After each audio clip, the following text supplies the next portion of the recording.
guys, what's going on? It's Brady from Elite Weather Forecast, and probably my last Cristobal update. Of course, I'm going to continue to provide weather updates, but probably my last Cristobal one. This was Cristobal Part 5. Um, I guess, this is basically the remnants now that are moving up, and I forgot to do that last time too, but there's a lot of tornado action tonight in South Dakota. Should probably cover that briefly. But I'd say not Illinois is not going to be lucky because they're going to get definitely a strong severe threat. But they could have got wind gusts a lot more. If had these two combined closer to each other rather than they're going to do in Canada, this could have been a much stronger windstorm. But Great Lakes are definitely going to get some pretty strong winds from this one. But you can definitely see some very strong winds that are going to be happening in North Texas. These aren't upper level wind speeds. These are mid level wind speeds. These are lower level wind speeds. So these are 10-meter wind speeds. These are what's going to be happening. We're talking places like Denver could be getting some pretty strong winds. Nebraska, all of Nebraska gets some strong winds. And Oklahoma is going to get some strong wind gusts. This is what you'd think of as maybe an April cyclone or something to happen, a March or April cyclone, but it's not going to be one of those. Gonna be a little different. No snow really, unless you live in Idaho or Montana, or some places in Wyoming even. Oregon reported some snowfall too. Mountains of Washington, some snowfall reports came in from there over 17.5 inches, reported a foot and a half of snow. That's a lot of snow. To be coming in June, especially. Yes, they're elevated, but that's pretty rare for that to happen. But it's 2020, so what do you know? Take a look here. I mean, these are just some strong wind gusts all along. Take a look at the gem here. Here right now I'm on tropical tidbits, and there's some strong wind gusts too. From the gem as well. We're talking. These are just sustained winds too. These don't account for wind gusts. So I imagine we're going to see some pretty strong winds. I'm just going to use radar scope because it's very easy to manage from here, and obviously we got the severe event going on. But I mean, I got to imagine, these places are going to be seeing, somewhere. I'm not going to go into depth because there's other places too, but I got to imagine. We're going to scroll. I mean, we're talking potentially, gusts, 40 to 60 plus miles an hour. Yesterday, I had it a little different, this map. But right now, that's what we're dealing with. I'll shift the radar here, so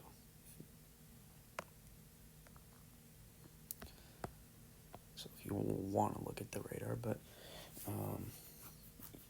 the severe threat for Illinois is going to be strong tomorrow. We're talking western Indiana and Illinois. The severe threat exists all the way. These are some places. This is more of a severe thunderstorm threat for Chicago, and your greatest threat for tornadoes exists right here. I'd say it's not exact location, but that's where some of our greater threats. And don't get me wrong, the tornado threat will still be here too, near St. Louis, locations like that, into central Illinois, into Springfield too. There's definitely going to be some strong winds. So I'll briefly cover the tornadoes though. Why not? We've had reported, that's just the dishwasher going off, but we've had reports of tornadoes, throughout the day here. In South Dakota, North Dakota, there's been some reports. June, Nebraska, we've had tornadoes. They're still seeing severe weather. Look at that, still kicking up here. Some pretty strong severe thunderstorms here happening. None with severe criteria, but strong storms definitely happening across and still firing up. Some with severe criteria actually in northeastern Colorado.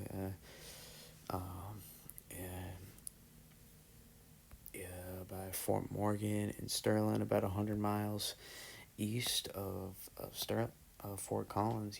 We have our tornado warnings up too, so definitely Lake Preston, places like this, and some of these tornado warning storms will be moving north. It definitely a good hook signature here, but that's just some of the severe weather that's happening, and that's going to continue tomorrow too. It becomes a little less broad, but there's definitely, I think there's, I can't recall the exact region, but I think it's somewhere around there. And obviously we have this severe threat too tomorrow, but I think those are some of the areas close, not exact, but those are some of the areas that are going to be dealing with the severe weather tomorrow. Now we'll go back to some of the, actually no, we'll stay here because there's heavy rainfall happening. Yes, this is right about here. See, these are still Cristobal remnants, and again, strong winds. Again, these are mid-level winds, so these are radar beams shooting anywhere from 1,500 to even 2,500 feet, close to 3,000 feet above the surface. So you can see how those are strengthening for sure than what they used to be. Well, since it was tropicals, given the weakening. That's how you can tell that it's becoming less and less of a tropical system. That's where these upper level winds these mid-latitude winds are strengthening because they're 50 miles an hour. I'm guessing winds are probably around 30 miles per hour sustained, in the core of this system, which, is probably in northern Arkansas right now, if I had to guess. So this is going to continue, the flood threat continues to exist, in these areas of Missouri. Just strong, strong bands sometimes can move through, but really it's just a swath of precip here. We're talking sustained winds, probably 30 or 35 miles an hour, or 25 miles per hour for most cases in this swath, and gusts can get up to 40. So with that moisture, expect some small limbs to possibly fall off in central Missouri overnight as Cristobal remnants continue to move north. And then again, that tornado threat, I'll get into that a little bit, exists in some of these areas, not exactly Chicago. This is going to be more of a severe thunderstorm threat at its most, but I think this will move back here, and where do we want to go next? Typically we want to go to severe weather, so we'll go to the NAM here. NAM will give us a good picture probably. Take a look here at the Cape. Switch regions, there we go. And as you can see, some, Midwest cyclone happening in June. What else can happen? This year. So here's the severe threat ramping up. Cape's gonna be hard to show. I'd rather do, the IR is not gonna be bad here. You can see how some of the cloud tops, you can see some pretty strong, but you can see where that severe threat is definitely continuing in the Dakotas tonight. And then I think this is the severe threat we're talking about. You can see in Nebraska, some of those cloud tops, minus 60 degrees, some definite severe weather development happening there too. And then cloud tops not as strong there, but you can see actually eventually they develop. So if we're to play this out, old-fashioned radar is probably just going to do it. Easiest way to tell. And the severe threat exists Definitely, for sure. I think it's shifting a little bit.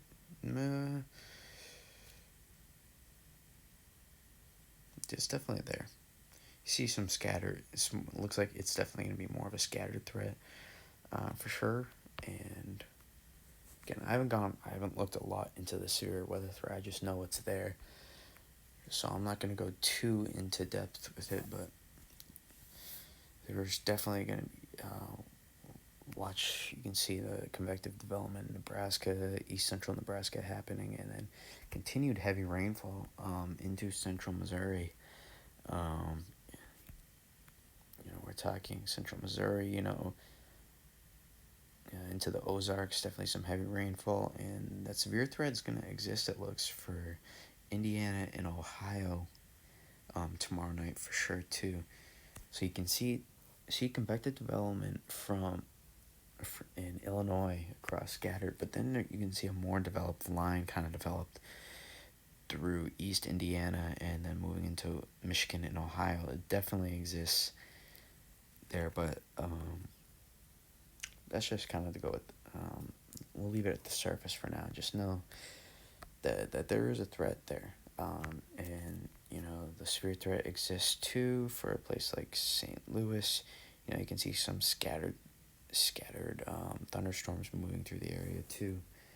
So there's definitely, and it looks like, ooh, that's another pretty good severe thunderstorm threat that's actually going to move towards my area in New England, advancing force. So that will be something to follow. And I'm wrong. It looks like there was could be some snow for Minnesota possibly. And I was expecting snow, just more in Canada. But yeah, it's June 2020, so you can't ever be too sure, right?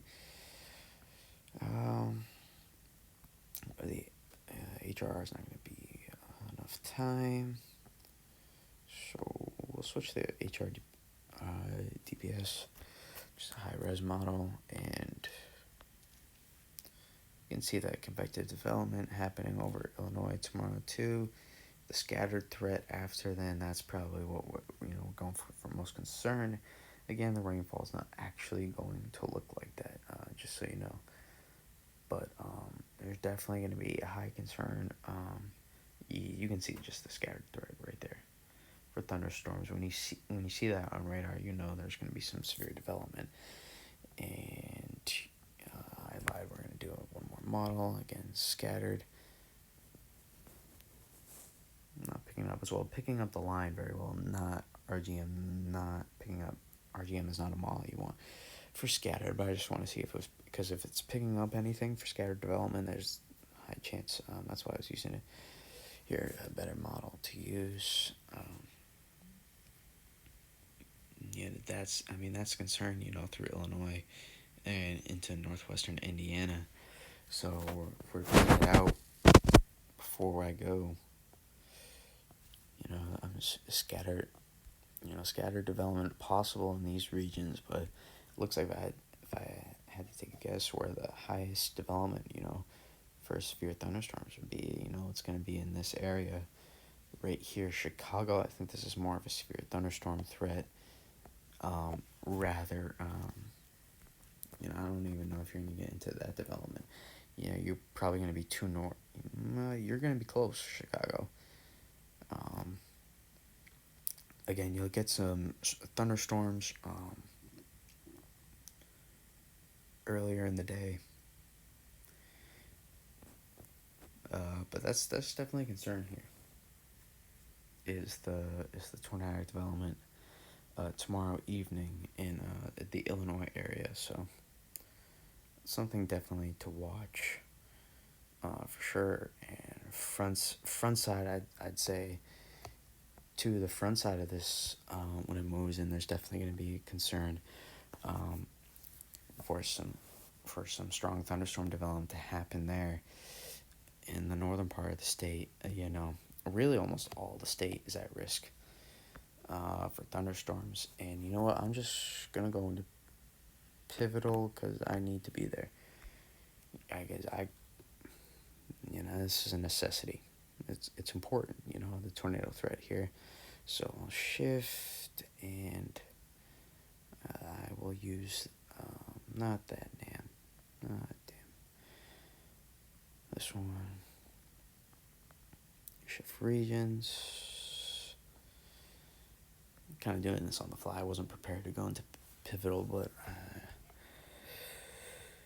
seems quite important now. So we'll use the tornado, and this is where I want to be. So shift out 12 hours, 15. Right, nothing yet. Nothing. Here we go. This is 12C. Oh, crap. It's never good. There we go. And boom, you can kind of see moving to southern Illinois, this backside, and that's where I was talking about, where you can see the significant tornado. I mean, these are some decent numbers. There's a good chance we could have, I don't know about strong tornadoes, but there's definitely a threat we could see more than just EF0s. We could be talking potentially EF1, EF2s, potentially for tornado.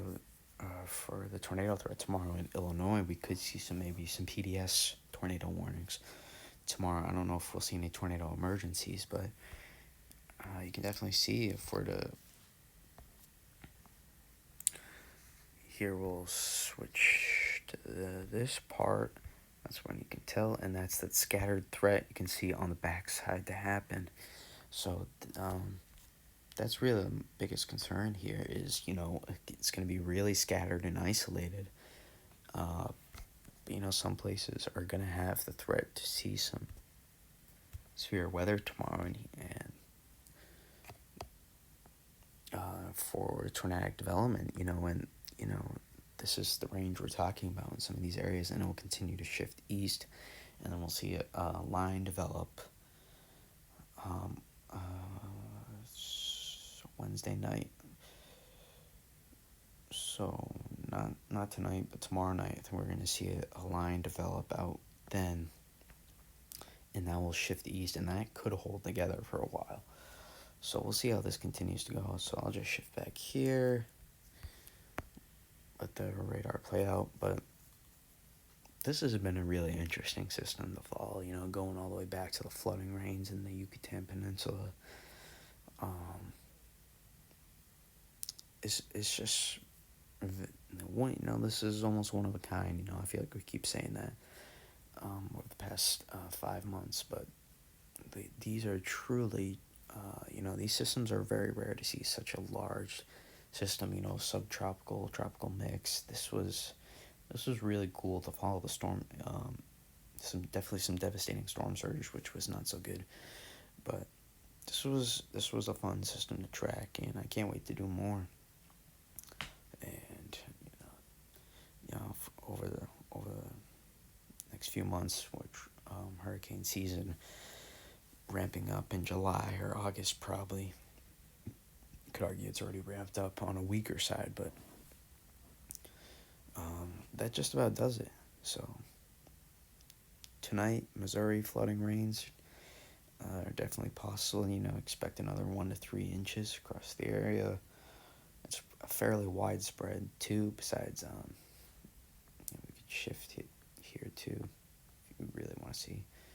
But fairly widespread 1 to 3 inches. Some places already got their 1 to 3 in Missouri and are almost done with the rainfall, but others are just getting started. So, a place like Columbia and Kansas City, they haven't got going yet with the rain, so they're gonna get into it eventually too. Maybe not as bad as other places. Kansas City may not get into it as bad, but there are definitely going to be some more flooding rains to continue. Illinois, they had that big flood event. It's a little concerned with the flood threat for there, but for now, I'll leave it with that. So, stay safe, and peace out.